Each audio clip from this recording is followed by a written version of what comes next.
company, I may choose ambassadors to go and grow my company and bring other people in. God chose the Israelites to go bring other people in, but then they started thinking it was about them, and they thought they were better than everybody else, and then it was how can we stay apart from them, but they got it all wrong. So then Jesus comes into the world and says, hey, hold up, pause, you're doing it all wrong. You're doing it wrong. What it's really about, they didn't like what he had to say, the ones who went to church. They killed the man, his apostles, and then about 2,000 years later, we're here. Now, I skipped a whole lot. I know that. But to kind of pull you up to speed. So, real quick, what is God inviting us to do? Because I believe, like many of you, God is inviting us to do something. And if you've ever sat there, and I've stood here, and I've prayed over the bread, I've prayed over the cup, and then it's time to do contribution. You've probably heard me say something along the lines of, this is my favorite part. It's not about the money. It's about the part God is inviting you to be a part of His story. He wants your involvement. And I don't know about you, but having a God who's inviting us to do something is pretty cool, but sometimes it can be a little bit daunting. So, He wants us to join Him on His mission. Well, what is His mission? We could go on 20 different sermons talking about the mission of God and get super depth into the Greek or the Hebrew. I ain't doing that. One and done, right? But John 18:37. For this purpose I was born, Jesus is speaking, and for this purpose I have come into the world, to bear witness to the truth. Everyone who is of the truth listens to my voice. In other words, I'm going to read it. Y'all can read it also. Jesus didn't come to perform miracles or to be a good moral teacher.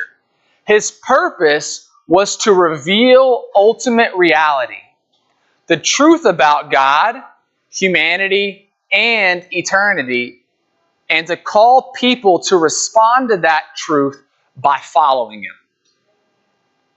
And I gave you my little 30-second recap of kind of like creation, we messed up, Jesus came to fix it, we still messed it up, and the only way to get back to perfect relationship is through Jesus. Okay, that's why He came.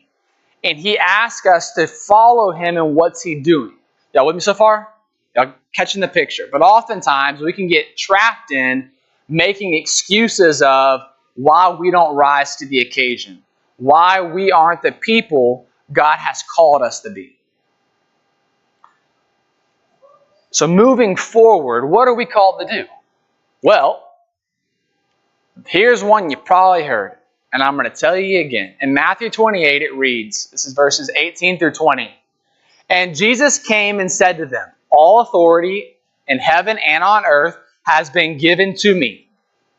Go, therefore, make disciples of all nations, baptizing them in the name of the Father, the Son, and the Holy Spirit, teaching them to observe all that I have commanded you, and behold, I am with you to the end of the age. In other words, not if you go, but when you go. If you are going to be a Christian, you are called to something higher than just sitting it and playing it safe. Like, you have a purpose. And what we're going to jump into here in a second. So, gentlemen, now is your time to shine. If you could pass out those papers. If you didn't know, I used to be a teacher for 6 years in our school system. And so, like, giving handouts, I never gave because I didn't want to grade them. Handouts are helpful, let's say, are visuals. And so right here, as Christ followers, this is what I believe, and hopefully you believe it also. We have all received special God-given abilities that are a part of how the Lord has uniquely wired and gifted us. Each one of us are different, and that is okay. Could you imagine walking outside and everything just being green? Or everything just being red? Or if the only food you ever ate was rice? The only person I think who would be happy is my son. He loves rice. But outside of him, we like diversity. On this paper, you're going to see it's not an exhaustive list. It is not an exhaustive by any means.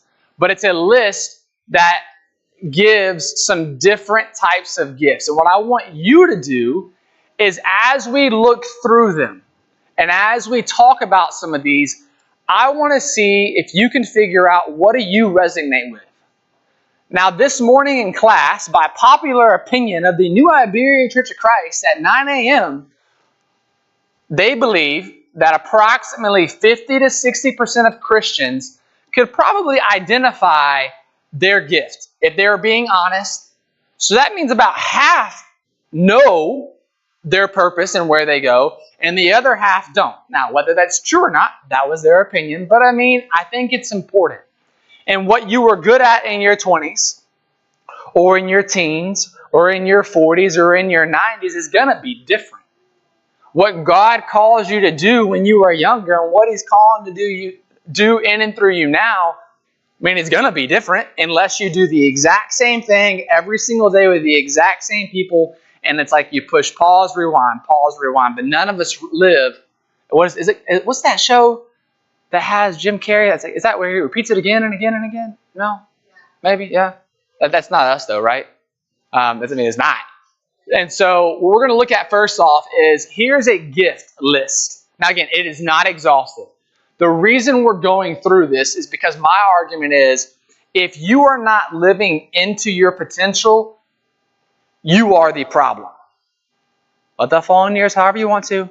But again, if you are not stepping into what God has called you to be, you are hurting someone. Because oftentimes, if we look back at that other list of the things that we do, that I'm not hurting anyone.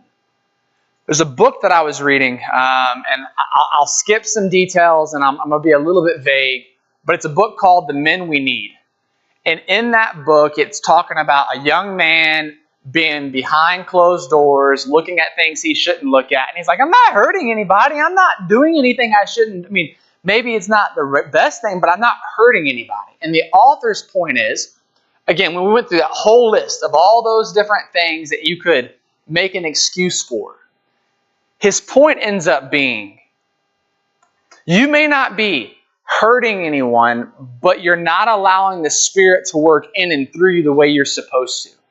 And so if you're doing something behind closed doors, you are literally like suffocating the Spirit. And so then when you go interact with your parents, your family, your friends, your loved ones, your coworkers, the Lord cannot work in and